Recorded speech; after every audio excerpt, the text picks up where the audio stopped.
Mecanismos de defesa da velha natureza, vencendo os mecanismos de defesa da velha natureza.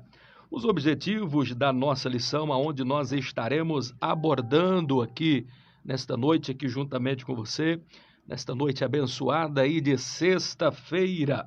Os objetivos aqui da nossa lição que nós queremos estarmos pautando aqui é apontar, primeiro, apontar os mecanismos de defesa existentes. Segundo, o objetivo que nós queremos estar abordando aqui no nosso comentário da nossa lição é tratar sobre a ira e o perigo do auto-engano.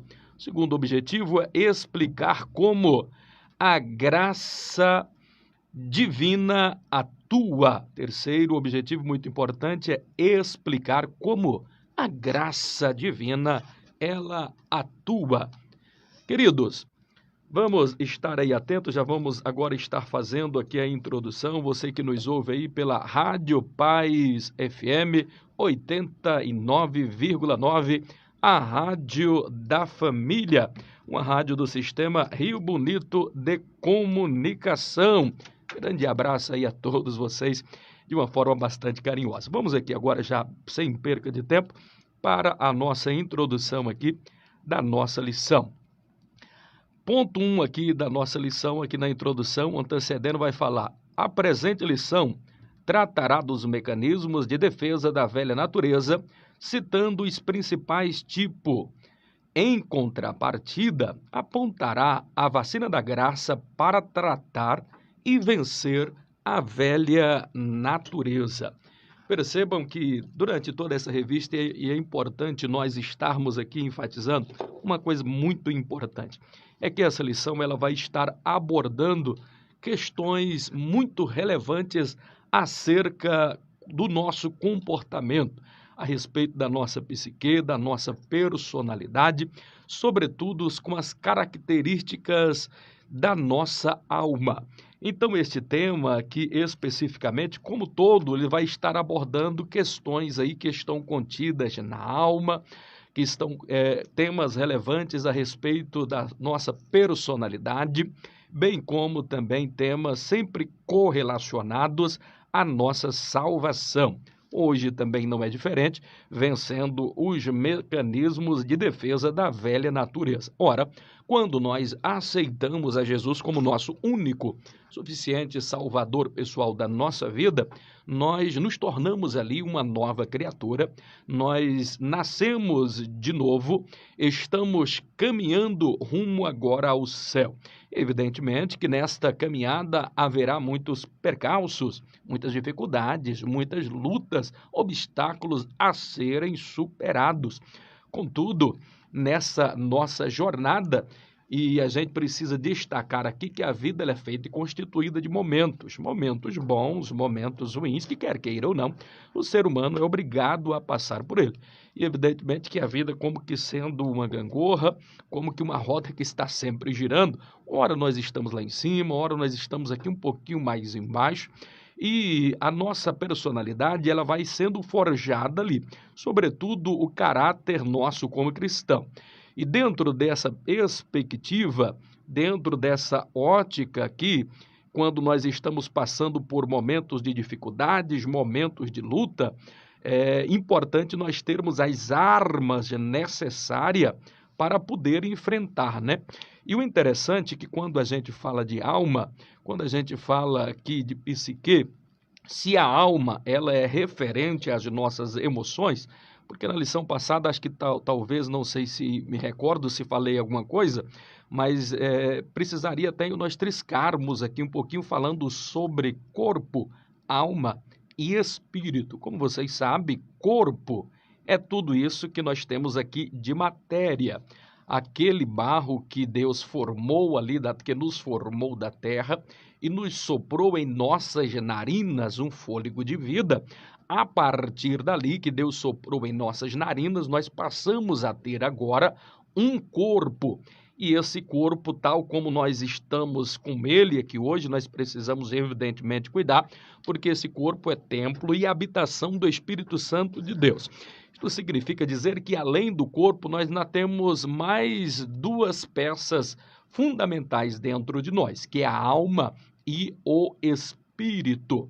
E o interessante é que a Bíblia, a palavra de Deus, ela é apta para discernir intenções e ela vai até na divisa, aonde está ossos, juntas e medulas, a alma e o espírito. Ossos, juntas e medulas, refere-se aí à parte do corpo físico, esta parte material.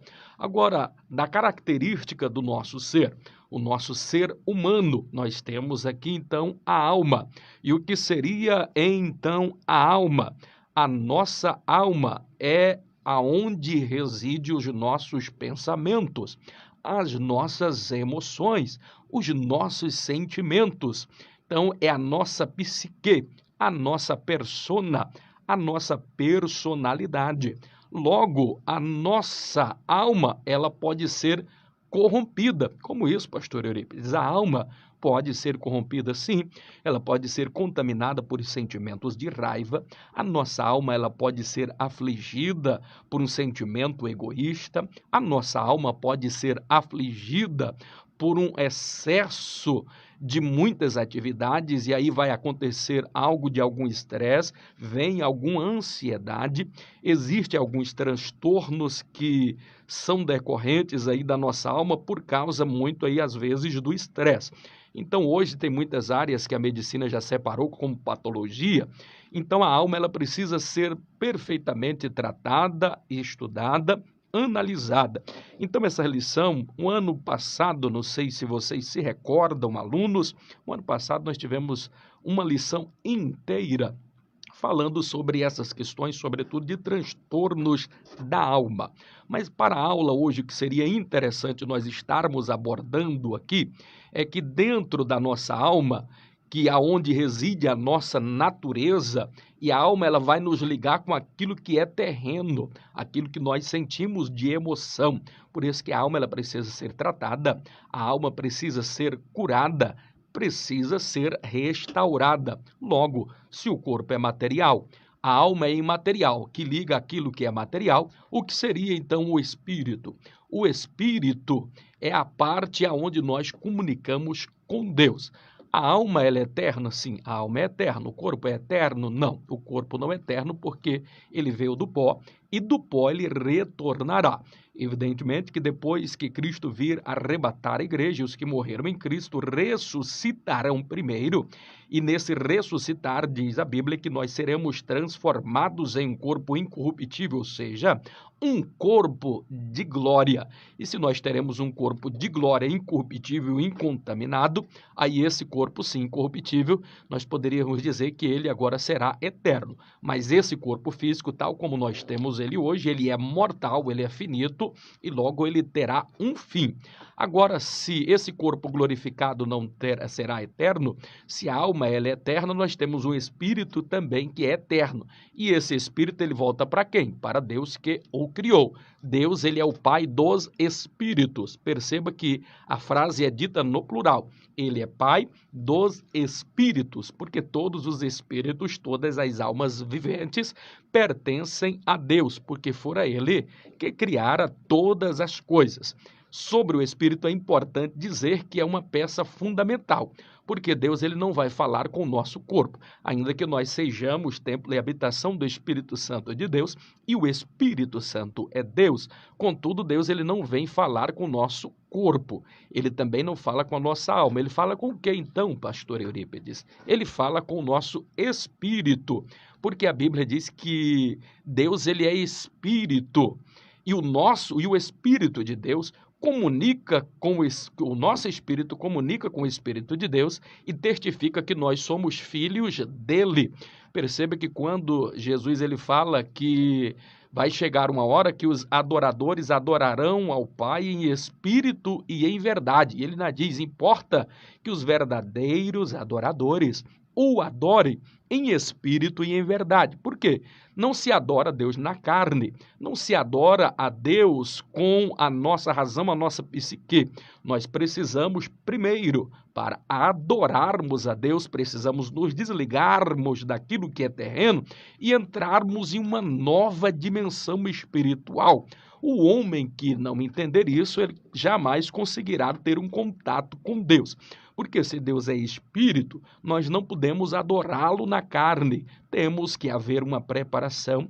É por isso que o nosso culto ele não começa quando nós chegamos na igreja. O nosso culto ele já começa na nossa casa, no nosso trabalho, no nosso dia. Nós estamos nos preparando o tempo todo para nós irmos para a igreja, mas já estamos cultuando, já estamos adorando, para que quando então nós adentrarmos ao templo, à igreja, quatro paredes ali, evidentemente, nós já vamos estar em um clima espiritual.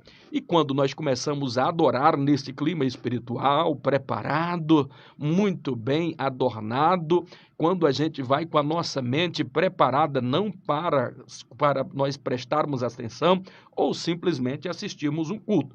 Vamos para a igreja com o pensamento e com a intenção de adorar a Deus. E só se adora a Deus se você se desliga daquilo que é terreno, daquilo que é propriamente seu.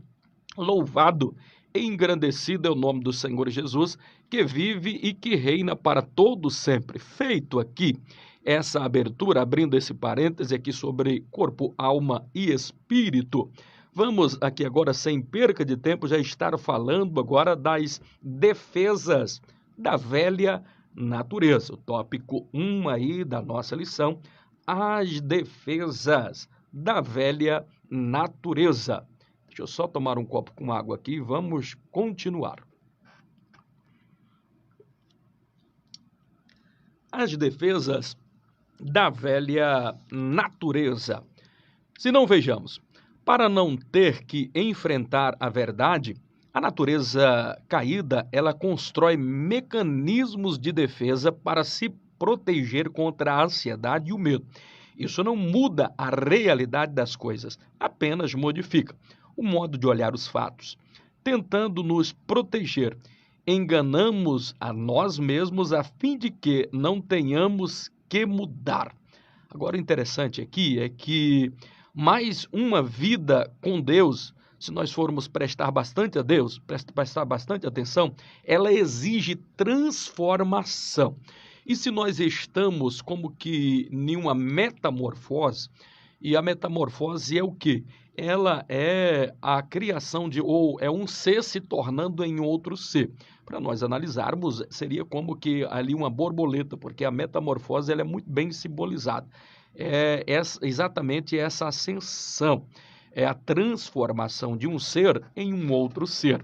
Vocês se lembram que a lagarta, ela entra ali no casulo, ela vai procurar um lugar sombreado, ela passa por gravetos, passa ali por dificuldades, ela vai procurar um lugar onde existe ali uma sombra, ela sobe ali, de repente, em galhos de uma árvore, chega uma folha, ela prepara ali um casulo e ali vai começar o processo de transformação. Neste processo de transformação, a lagarta ela não pode ser ajudada. Por exemplo, se você em um casulo tentar ali ajudar a lagarta e abrir aquele casulo, vai acontecer o nascimento de uma borboleta de forma precoce e prematura.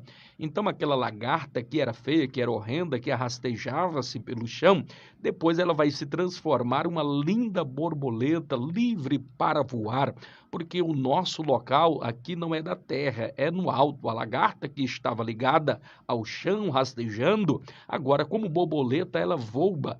E às alturas santas ninguém voa sem as asas da humilhação. Então a transformação, se nós formos analisar a transformação de lagarta para uma borboleta, ela nos traz ali muitas lições. Então é importante nós observarmos que nenhum daqueles processos pode ser ali atropelados. Se alguém for tentar ajudar a lagarta, por exemplo, facilitando a força que a lagarta faz ali, ou a borboleta tentando sair ali do casulo, é importante por quê? Porque vai fortalecer as suas asas. Se você for tentar ajudar, ela vai crescer atrofiada, não vai conseguir voar, vai sair uma borboleta deficiente. Da mesma forma, meus amados e queridos irmãos, você quando aceita a Jesus, existem ali etapas estas que precisam serem cumpridas. Etapas essas que não podem ser puladas, porque no futuro poderá causar alguma deficiência na sua vida. Exatamente por isso que a gente precisa observar todos esses estágios. Nós estamos em um processo de transformação de glória em glória. Nós estamos a cada dia nos transformando em um ser para um outro ser, deixando a velha natureza e sendo agora uma nova criatura, um novo nascimento. É exatamente isso que a leitura introdutória que nós fizemos aqui em Efésios, no capítulo de número 4, aonde ele vai abordar exatamente isso, que é a questão do novo nascimento, ou deixar a velha criatura, a velha natureza lá para trás. O tópico 1, ele vai abordar aqui alguns desses mecanismos de defesa, porque esses mecanismos de defesa, ele quer nos moldar, ele quer trazer defesas para que nós não venhamos sermos de fato transformados. Nós percebemos lá em Romanos, no capítulo de número 12, o versículo de número 12 é onde diz: não vos conformeis com este mundo, mas transformai-vos para quê? Para que conheceis a boa, a perfeita e agradável vontade de Deus. Não vos conformeis com este mundo, mas transformai-vos pela renovação do vosso entendimento, para que experimenteis qual seja a boa, a perfeita e agradável vontade de Deus. Perceba que a transformação aqui é aonde? Na mente, aonde está a alma, aonde reside as nossas emoções. Olha só, e aqui eu abro aqui um leque para dizer que as maiores batalhas, os maiores mecanismos de defesa, eles são travados dentro da nossa mente, porque na nossa mente reside e estão ali as maiores batalhas. As maiores batalhas que o homem enfrenta, elas não são físicas, elas são mentais. Elas são espirituais. E é aí na mente, no cérebro, que o diabo ele vai trabalhar de todas as formas. E é por isso que eu costumo dizer que a mente do crente ela precisa estar ocupada com aquilo que é importante, com aquilo que é producente, com aquilo que vai trazer algum benefício. Porque se você tem uma mente ocupada com coisas producentes, se você tem uma mente ocupada com aquilo que é interessante, com aquilo que é relevante, com aquilo que é produtivo, há com certeza a possibilidade muito grande de ter poucas alternativas para o diabo trabalhar ali na sua mente. Mas uma mente ociosa, uma mente desocupada, uma mente despreocupada, nunca vigilante, ela é, por certo, um local, um campo de batalha muito grande, propício para que o diabo venha dominar a sua mente, o seu cérebro e colocar mecanismos de defesa que vai fazer com que a sua velha natureza nunca morra. E essa velha natureza, meu querido, ela precisa morrer, ela precisa ser mortificada a qualquer custo. Você que é professor da escola bíblica dominical precisa ter em mente de passar isto aí para os seus alunos, que o nascer de novo ele implica algumas coisas importantes. O nascer de novo significa dizer que você tem necessariamente que ter um novo pensar, um novo agir e um novo sentir. É mudança de vida. Qualquer coisa que impeça esse crescer gradual, você se transformar em um outro ser, então são mecanismos de defesa que o cérebro vai colocando. E quem é que coloca lá? A sementinha é colocada pelo próprio Satanás, com as suas ações luciferinas para nos destruir, porque essa é a intenção do diabo. Essa é a intenção do adversário, fazer com que nós venhamos perder o foco, perder a batalha, perder a nossa alma, porque ele já está condenado ao inferno, porque o inferno foi feito para o diabo e seus anjos. O inferno não foi feito para o crente, não foi feito para o ser humano, mas a todos quantos o diabo conseguir enganar, dos quais as pessoas não consigam se desvencilhar dos mecanismos de defesa que bloqueiam o crente de ter uma alma sarada, de ver com que a natureza velha prevaleça, esses mecanismos de defesa vão tentar bloquear todas as ações do Espírito Santo a fim de nos libertarmos desta natureza. Quando Adão pecou, o pecado entrou aí no mundo e, por conseguinte, todos nós se fizemos pecadores também, argumentos contrários ou não, mas a verdade é que nós temos uma herança maldita de Adão para cá, porque o pecado por um homem entrou o pecado no mundo. E hoje nós lutamos em uma guerra travada, espírito e carne. E esta guerra, ela nunca pode estar em uma balança igual.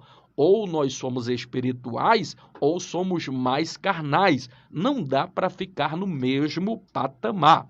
Então hoje nós vamos estar aqui falando muito sobre essa questão aí da nova criatura, do novo nascimento.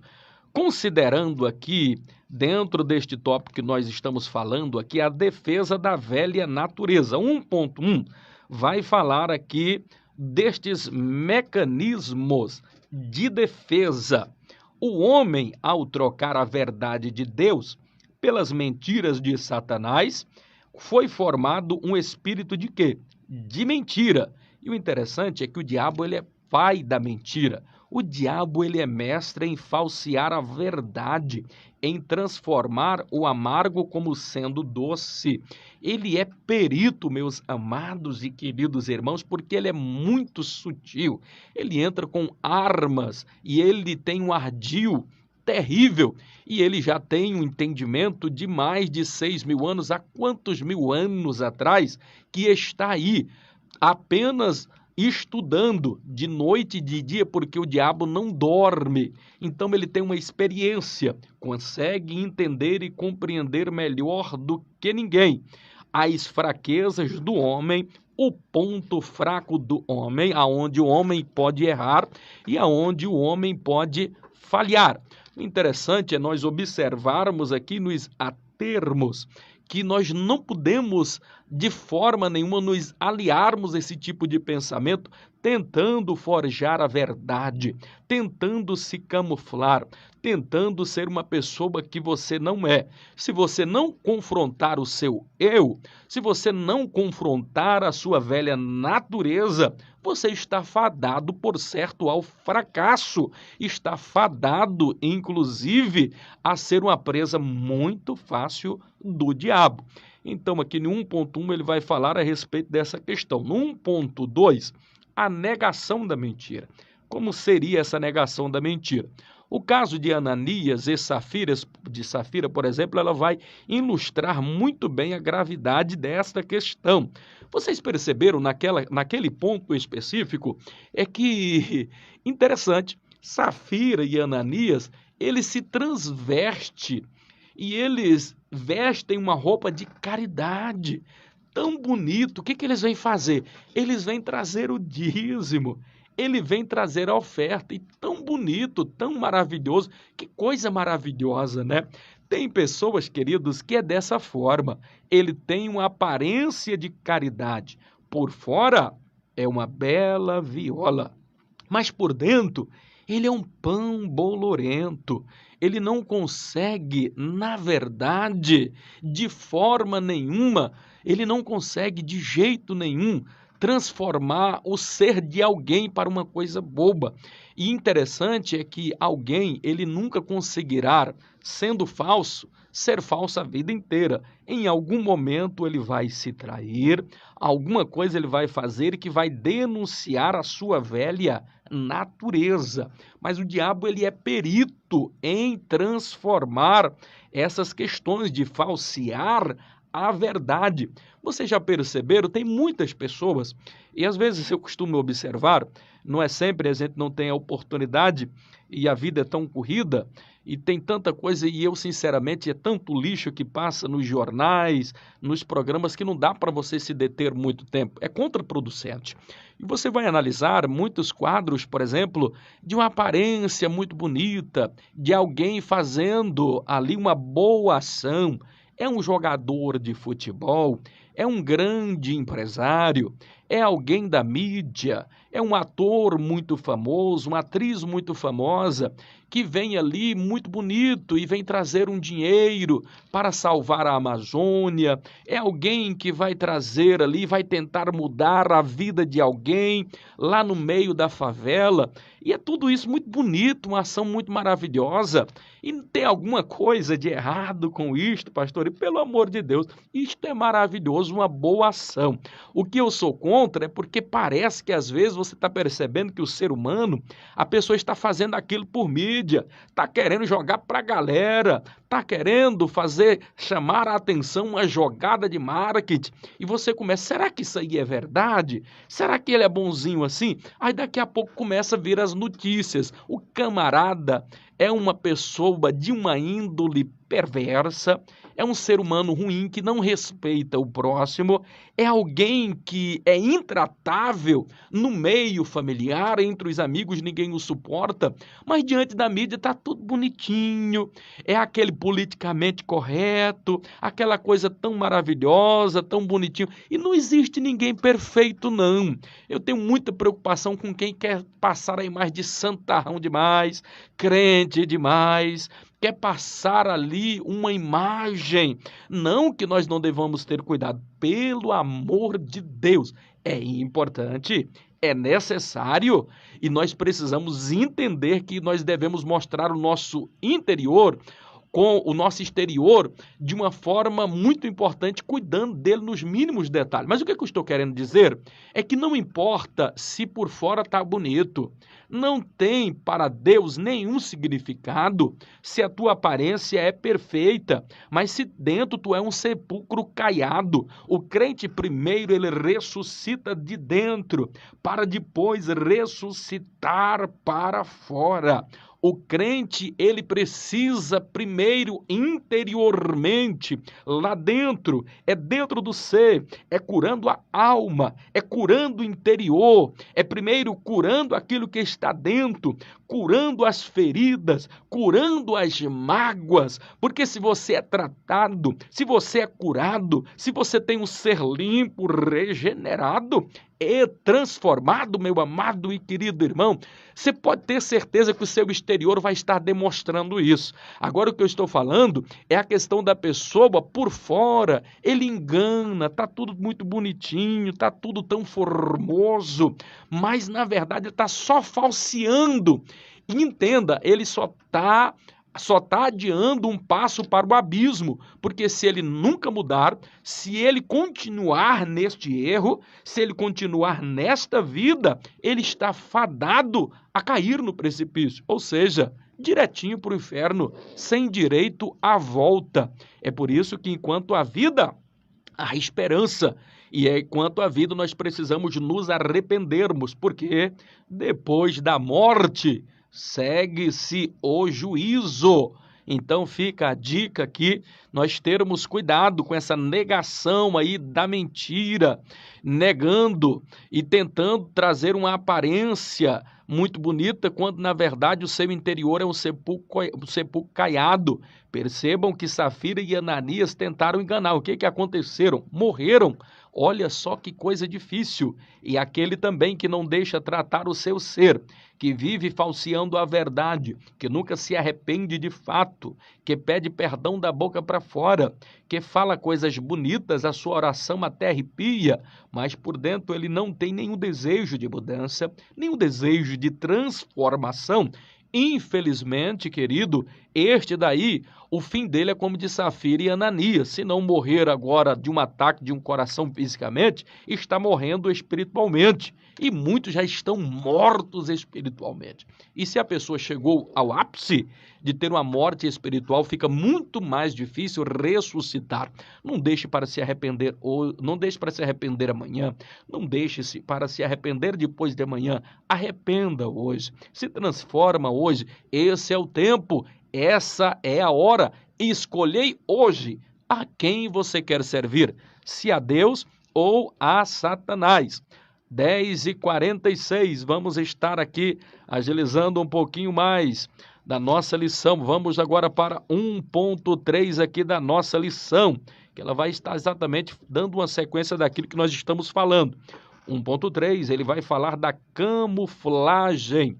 O que seria essa camuflagem? O que nos representa muito bem, que simboliza para nós. Se vocês já viram um camaleão, ele fica como que furta-cor. E o que seria uma furta-cor? Ele se consegue se transvertir ali de várias cores, no meio das folhas ele fica ali. Tem algumas borboletas também que parecem uma folha, uma delas parece uma folha seca. Então ele fica ali de uma forma camuflagem. Nós percebemos o exército, por exemplo, para ficar parecido ali com a natureza, a roupa ela é meio que camuflada. Então isso seria uma camuflagem. E o que seria essa camuflagem? A camuflagem ela está disfarçando o que é que tem ali no interior. E o crente ele precisa ter bastante cuidado exatamente com isso. A velha natureza utiliza essa defesa para impedir que seus erros e efeitos sejam confrontados, pois constrói muralhas em volta de sentimentos para ninguém descobrir. E a gente tem que ter muito cuidado com relação a isso, porque se ninguém está vendo, você pode ter a certeza. O Espírito Santo te sonda. O Espírito Santo, ele te conhece. Ele está vendo. Contra Deus ou diante de Deus, nós não podemos nos esconder. Como poderá esconder o homem? Se para qualquer lugar que o homem for, Deus está ali presente. Se ele vai para o fundo do mar, Deus ali está. Se ele se esconder debaixo de uma rocha, Deus ali está. Se ele for para o espaço sideral foi criado por Deus. Em todos os lugares Deus está. Por quê? Ele é onipresente. Ele está em todo lugar. Ele sabe o que se passa no seu coração porque ele é onisciente e ele é o Deus todo-poderoso. Ele tudo pode fazer. Contra as suas fraquezas que você tem, não tente se camuflar. Tome uma posição, vista uma roupa que é, na verdade, uma roupa espiritual, a roupa de um novo crente, de um novo ser, uma nova postura. Compre vestes para te vestir, colírio para ungir os teus olhos, para que os teus olhos sejam puros. Aquilo que está errado precisa ser mudado e transformado aí, na verdade, na sua vida. Tem uma frase que eu acho ela bastante interessante, quando eu li, salvo engano, eu li ali alguma coisa, quando estava fazendo algum curso de direito, preparando para concurso, direito administrativo, então eu li alguma coisa de Viviane Jorge, onde ela falava sobre réu, vítima e réu, me parece que é alguma coisa. E ela falando ali a respeito de uma pessoa quando ela é pega em um flagrante delito, ou seja, uma pessoa quando ela é flagrada cometendo um erro, fazendo algo errado, ela tenta 3 coisas. Primeiro, ela vai tentar se fazer de vítima. Segundo, essa pessoa ela vai tentar justificar o seu erro. E terceiro, esta pessoa ela vai tentar inverter a situação. Então toda pessoa, e a gente não pode aqui generalizar, porque tem casos e casos, e Viviane aqui, nesse termo aqui, ela exagerou, porque ela generalizou. Mas a bem da verdade é que a maioria das pessoas, quando pega em um flagrante delito, cometendo um erro, se ele não for muito sincero com ele mesmo, ele vai tentar 3 coisas. Primeiro, ele vai tentar se fazer de vítima. Ele é o coitadinho. E porque ele é o coitadinho, porque disse, porque daquilo, ele foi obrigado. Então, ele vai preparar um papel de vítima. Ele nunca quer ser uma pessoa ruim, o vilão da história. Então, ele vai tentar isso, se fazer de vítima. Segunda coisa que ele vai fazer, e é interessante nós observarmos aí, é que todos eles vão tentar justificar o seu erro. Para que justificar, meu querido? Diante de Deus, principalmente, não há como justificar. Assuma o seu erro, confronte o seu erro, confronte o seu pecado, porque senão você nunca vai ser tratado, você nunca vai ser curado. E perceba que a terceira atitude é tentar inverter a situação. Ora, ele foi pego em um flagrante delito, ele vai tentar inverter a situação como que se ele fosse a vítima e não o réu. Então, e os advogados trabalham muito isso na linha de defesa, tentando exatamente confrontar essas questões. Mas quando, na verdade, o que deveria ser confrontado era o erro. Se errou, eu vou melhorar. Tenha atitude, sejamos, pois, homem, assumamos as nossas falhas, corramos para os pés do Senhor. No dia que Davi resolveu confrontar o seu erro, ele no Salmo de número 51, que nós estudamos na lição passada, ele chora, ele pranteia aos pés do Senhor. Ele diz: Deus, estou gravemente aflito, lava-me, limpa-me como esopo, purifica-me do meu pecado. Ele chega ao ápice de dizer: olha, Deus, devolve a alegria da minha salvação, renova em mim um espírito reto. Que coisa gloriosa, meus amados e queridos irmãos, que coisa maravilhosa. Quando Davi reconhece o erro, Deus começa a trabalhar. Não se justifique, não se faça de vítima, não inverta a situação. Errou, reconheça o erro, peça perdão, muda de atitude, tem uma nova direção, porque se você não confrontar o erro, se você não confrontar o pecado, jamais você conseguirá absolver-se das suas culpas. O tópico 2 aqui da nossa lição, ele vai abordar a ira, e o tempo aqui passa tão ligeiro, meus queridos, mais do que depressa, a ira. E aqui é importante, quando a gente fala de ira, irmãos, nada tira mais o crente da graça do que uma pessoa irada.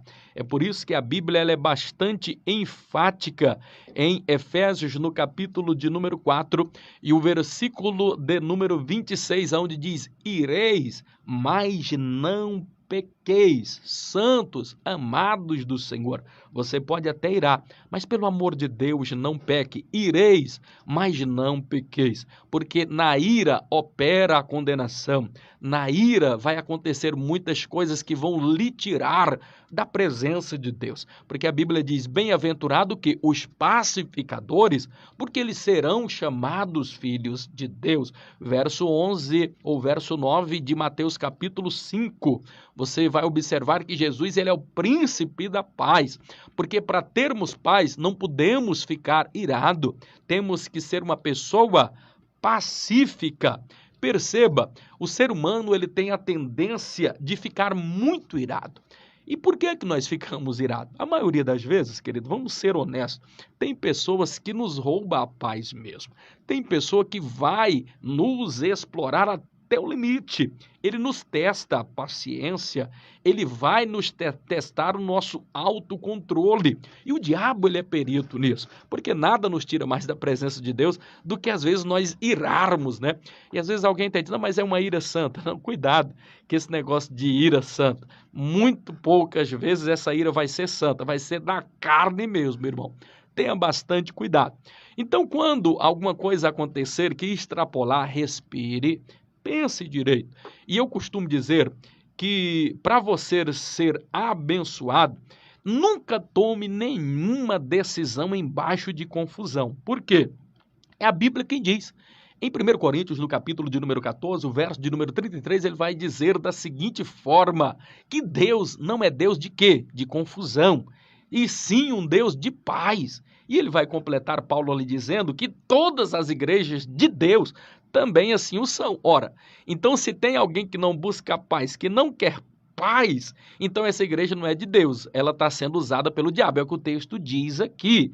E ele é bastante enfático, que Deus não é Deus de confusão. A igreja não pode ser igreja de confusão, você não pode ser um crente de confusão. Então nunca tome uma atitude embaixo de confusão, vai dar errado. A palavra de Deus também nos diz em Zacarias, no capítulo de número 4, e o versículo de número 6, dizendo que não é por força, não é por violência, mas é pelo meu espírito, Assim diz o Senhor. Não é por força, não é por violência. Pare com essa questão de querer ser zangado, irado. E o interessante é que essa questão da ira, que se você não controlar, se você não dominar ela, ela vai te dominar e ela vai te levar para um local de fracasso. E como é, pastor, que eu posso dominar a minha ira? Então, simples, querido. Você para, você respira e você conversa com a sua alma. Pastor, mas como é que eu converso com a minha alma? Tem jeito? Claro que tem, irmãos. Não parece loucura? Não, claro que não. Você vai observar em várias passagens, Salmo 101, o salmista fazendo o quê? Aconselhando a alma. E ele vai dizer ali, olha, bendize, ó minha alma, e não te esqueças de nenhum dos seus benefícios. O que ele está fazendo? Conversando com a alma. Você quer ver um outro exemplo de uma outra passagem ali também muito importante? Salmos 42, o versículo de número 5, ele vai dizer assim, olha, por que te abates, ó minha alma? E por que tu te perturbas dentro de mim? Aí ele vai dizer para ela, espera um pouquinho mais em Deus, pois ainda o louvarei, o Deus da minha salvação. Você percebeu? E é tão interessante que no mesmo Salmo 42, ele vai repetir isso no verso 11, basicamente como que um refrão, uma light word. Ele vai repetir a mesma coisa no mesmo Salmo de número 42. O que ele está fazendo ali? Obviamente, ele está conversando com a sua própria alma. E como é que a gente faz isso? A gente precisa nos acalmar, querido. Quando você for irado, não é por força, não é por violência. Não vá bater a cabeça na parede. Você já viu aquele tipo de pessoa que ele chega ao cúmulo do absurdo de ele bater com a cabeça na parede de tão nervoso que o ser humano fica em um estágio tão deplorável de ira que ele começa a chutar as coisas, chutar a parede, se machuca, machuca braço, machuca quem estiver por perto. Então, querido, não faça isso. Conversa, diz, olha, por que te abates, ó minha alma?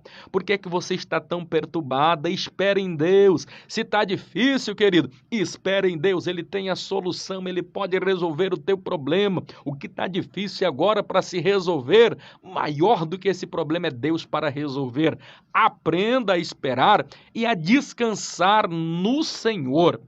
2.1 da nossa lição fala, a ira da velha natureza precisa ser o quê? Contida.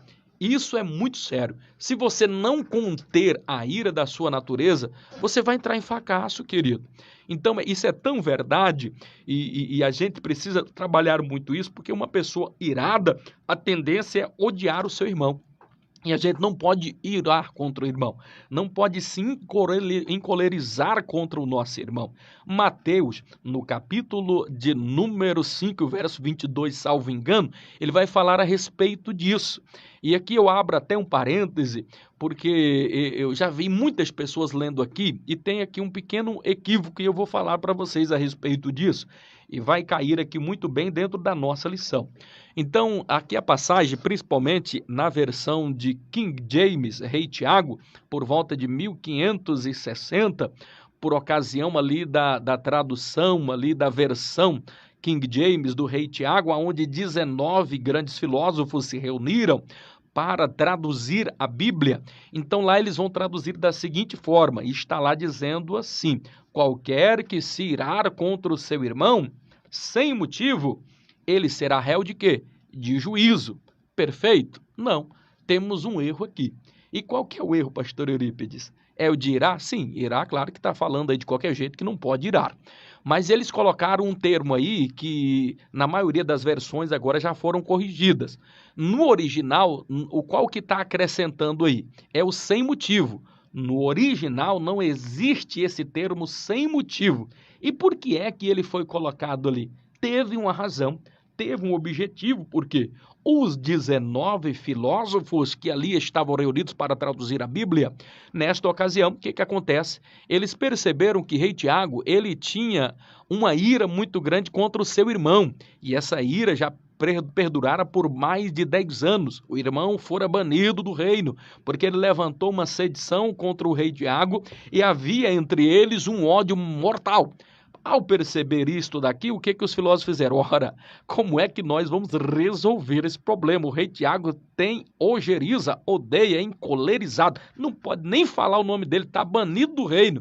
Como é que agora a gente vai colocar aqui que ele não pode se irar, se ele vive irado contra o irmão? Aí alguém resolveu colocar: qualquer que se irar sem motivo será réu de juízo. Porque ele tinha motivo, tinha. Poderia, então, colocando lá o sem motivo, na verdade ajudou o rei, mas prejudicou muito a compreensão desse texto.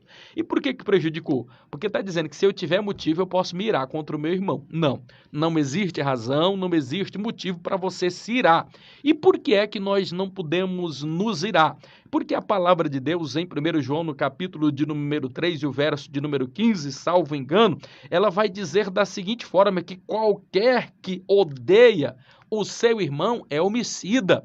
E ele vai explicar que nenhum homicida tem parte no reino do céu. Ora, essa ira que ele teve contra o irmão levou o ódio. E esse ódio ia fazer com que ele perdesse o céu. E ele não queria admitir isso daí. Então eles colocaram sem motivo. Perceba que esse sem motivo aí está prejudicando o texto original. Se na sua Bíblia tem esse sem motivo, e ela deve estar inclusive entre parênteses aí dentro da sua Bíblia, você precisa entender que esse sem motivo aí não existe na tradução original. Qualquer que se irá contra o seu irmão, ele será réu de juízo. Não podemos nos irar. Terminando aqui esta parte do 2.1, só um conselho aqui: como é que a gente vai resolver então esta questão da ira, pastor Eurípides? É conversando com a alma, é fazendo mais o quê?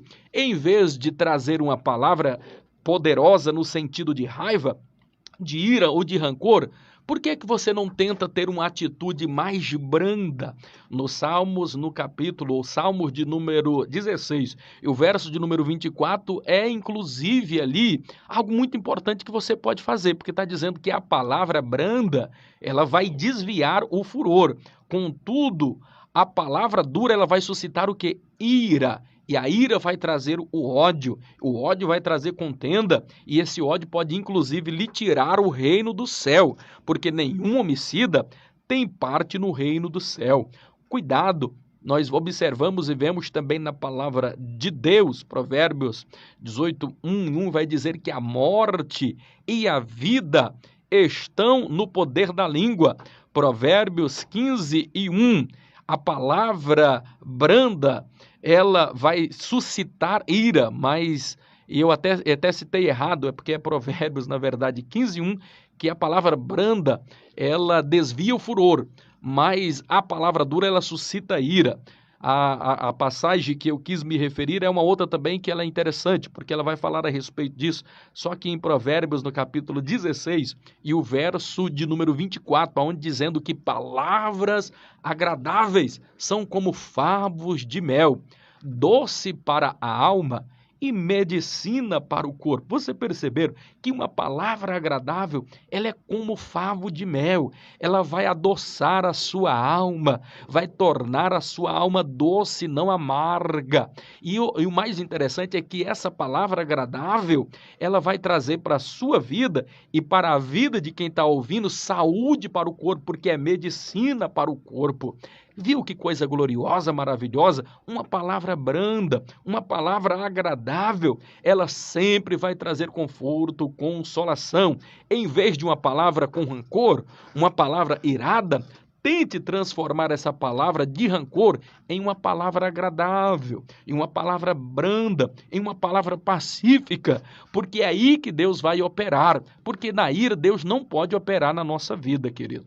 Finalizando aqui, 2.2 da nossa lição, o perigo do autoengano. O tempo já está esgotado, não vamos nos deter, só vamos ler aqui 2.3 aqui da nossa lição, considerando a causa da ira.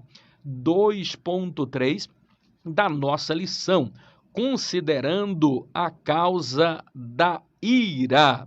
Louvado engrandecido é o nome do Senhor Jesus. Precisamos considerar a causa. Qual é a causa? A fonte.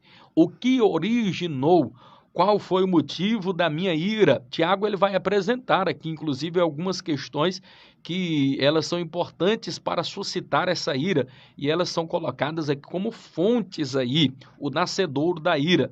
De onde vêm as guerras e pelejas entre vós? Porventura não vem disso, a saber dos vossos deleites, que nos vossos membros guerreiam, cobiçais e nada tendes. Sois invejosos e cobiçosos, e não podeis alcançar. Combateis e guerreais e nada tendes, porque não pedis. E quando pede, ainda pede mal, querido. Então, às vezes, a gente vive numa ganância desenfreada, querendo gastar com os nossos próprios deleites. Aí vem a cobiça, vem a inveja, ela vem o sentimento de querer possuir o que é do outro, vai suscitar ira e vai trazer muitas raízes. Você está querendo, você está cobiçando aquilo que às vezes não é teu, que é do próximo. E, pastor, parece que a gente vai observar isso presente em algumas igrejas. Não se assuste. Tem algumas igrejas aí, inclusive, que incentiva. Olha, tá vendo aquele carro que o fulano tá tendo ali? Deus quer um daquele para você. Aquele lá, aquela é ímpio. Deus vai tomar do ímpio ali e dá para você. E coloca a pessoa para cobiçar. Não, Deus, o que Deus tem para você é para você. E o que Deus tem para uma outra pessoa é para outra pessoa, não é para você cobiçar, não é para você colocar ali uma raiz, um sentimento de posse naquilo que não é teu. O que é seu, meu querido, é teu. Deus lhe deu, Deus prometeu, espera, Deus vai cumprir, Deus vai abençoar a sua vida e pronto. No tópico 3 aqui, só vou ler, não vai dar tempo para nós continuarmos aqui conjecturando, e a gente já finaliza aqui a nossa participação. A Bíblia em Foco já está chegando ao seu final, mas eu gostaria de deixar aqui bem claro aqui a respeito da graça, porque é da graça que o tópico 3 vai falar. A graça de Deus e a velha natureza. Dentro deste tópico, tínhamos aqui para nós analisarmos 3.1, que seria a vacina da graça. No 3.2, precisamos nos permitir ser vacinado. E 3.3, a velha natureza precisa ser vencida. Eu só leio aqui, e esse eu falo meio que de cor rapidamente aqui, Colossenses no capítulo de número 3 e o versículo de número 1 a seguir. Leia Colossenses no capítulo 3, você vai entender o que é esse processo do novo nascimento. Ele vai começar dizendo, portanto, se ressuscitardes com Cristo, buscai as coisas que são de cima, onde Cristo está sentado à destra de Deus. Pensai nas coisas que são de cima e não nas que são aqui da terra, porque já morreste e a vossa vida está oculta com Cristo em Deus. Então perceba, você precisa morrer para o velho homem, para a velha, você precisa morrer para o mundanismo, morrer para a vaidade, morrer de tudo aquilo que lhe afasta da presença de Deus. Então ele vai falar a respeito, inclusive, disso. Na sequência, vai falar da impureza, da lascívia, vai falar, inclusive, do apetite desordenado, da vil concupiscência. O verso de número 8 vai falar da ira, vai falar da peleja, vai falar de uma série de situações, falando para você não mentir uns aos outros. E a sequência vai dizer no verso 10 que nós devemos nos vestir do novo homem, abandonando a nova criatura, e todos nós agora unidos em Cristo, transformados em uma nova criatura. Eu termino aqui a minha participação, meus amados e queridos irmãos, deixando somente aqui mais uma reflexão e finalizo aqui em 1 minuto. Perdoar, nós falamos aqui de ira, e às vezes nós não conseguimos perdoar porque estamos irados contra alguém, estamos encolerizados contra alguém. Como é, pastor Eurípides, que eu consigo perdoar para abandonar a ira, para abandonar o rancor, tirar toda a raiva do meu coração? Ame, meu querido, é a mais poderosa arma, porque quem ama tudo sofre, quem ama tudo supera, quem ama tudo suporta. O amor, ele pode levar você ao ápice de alcançar coisas espirituais inimagináveis. E o amor é o passaporte seguro que lhe conduzirá aos portais celestiais, a Canaã celestial. O amor, ele é benéfico. Simplesmente ame. Tá difícil você suportar a luta? Tá difícil você vencer os obstáculos? Tá difícil perdoar? Simplesmente ame, querido. Agora, eu quero só abrir aqui um parêntese e dizer para você, eu sei, querido, que não é fácil perdoar. E durante muito tempo, perceba só, veja só, eu não entendia sobre isso. E eu vou dar um conselho e você vai lembrar disso para a vida toda. Você que me ouve, você ouvinte nesta oportunidade. Eu finalizo aqui lhe dizendo da seguinte forma: amar, perdoar, não significa estar perto o tempo todo. Sabia disso? Eu pensava que para perdoar, eu devia estar forçando a amizade, estar ali junto com a pessoa e o tempo todo. Pare com esta bobagem, querido. Você pode perdoar? Não, você deve perdoar. Você tem que amar. Agora eu abro aqui um parênteses. Jesus era Jesus. E ele tinha os seus íntimos? Tinha ou não tinha?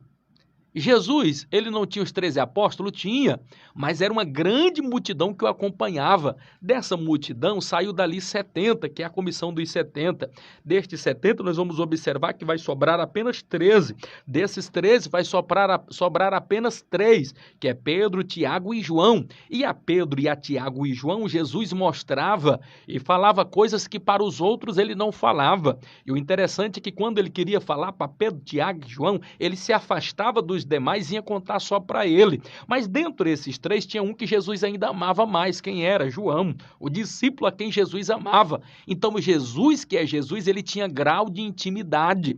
Jesus falava coisas para uns que não falava para outro. O que eu estou querendo dizer, meu amado e querido irmão? Seja seletivo com quem entra na tua vida. Sabeis por quê? Porque tem pessoas que se aproximam de você para conhecer o seu defeito, para conhecer as suas fraquezas, para depois sair propagando a tua ruína e a tua derrota.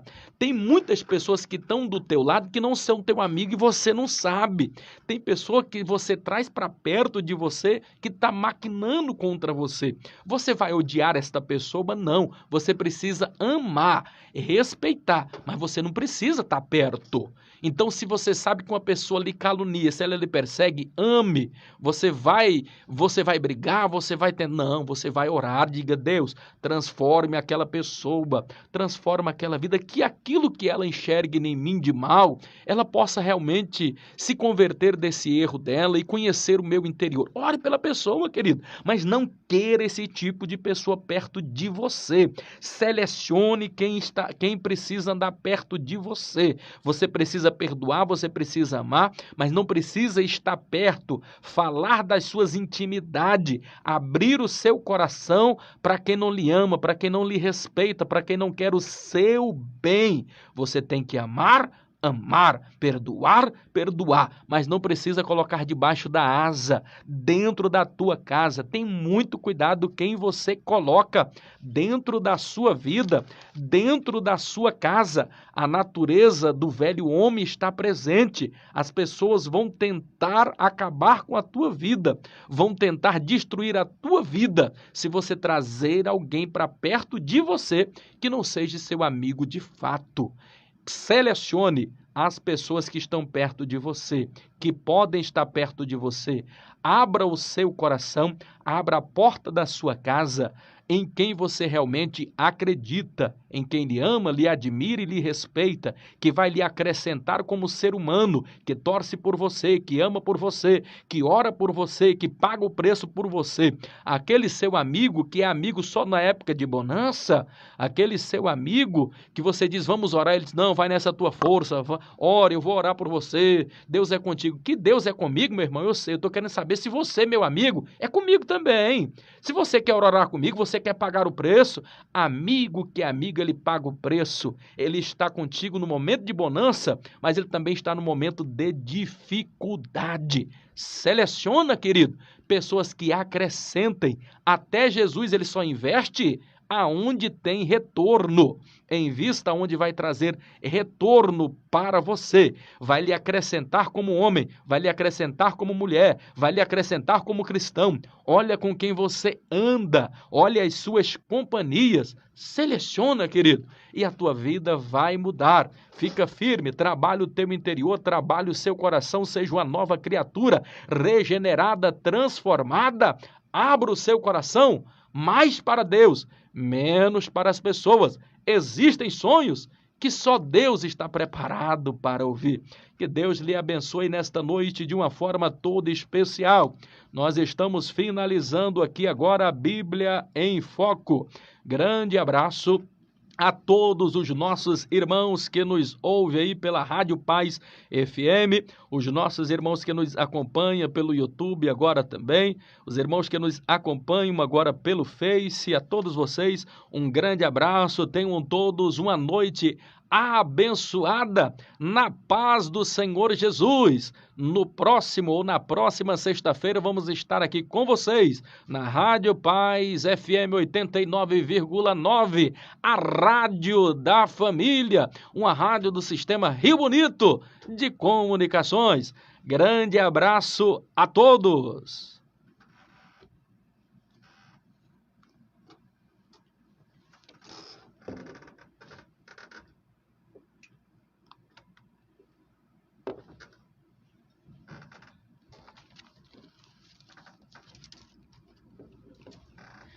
Muito bem, muito bem. Grande abraço aí a todos vocês. Deus em Cristo Jesus vos abençoe. Estava concluindo aqui e esquecemos de finalizar aqui. Grande abraço. Na próxima sexta-feira estamos juntos com todos vocês aí. Deus vos abençoe de uma forma toda especial. Não foi rápido hoje? É 11h17, né? Então o pastor Isaac está só pressionando o senhor, pastor, tentando pegar a informação.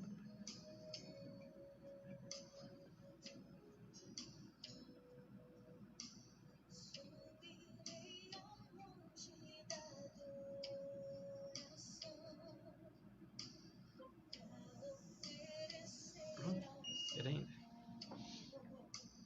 Minha querida esposa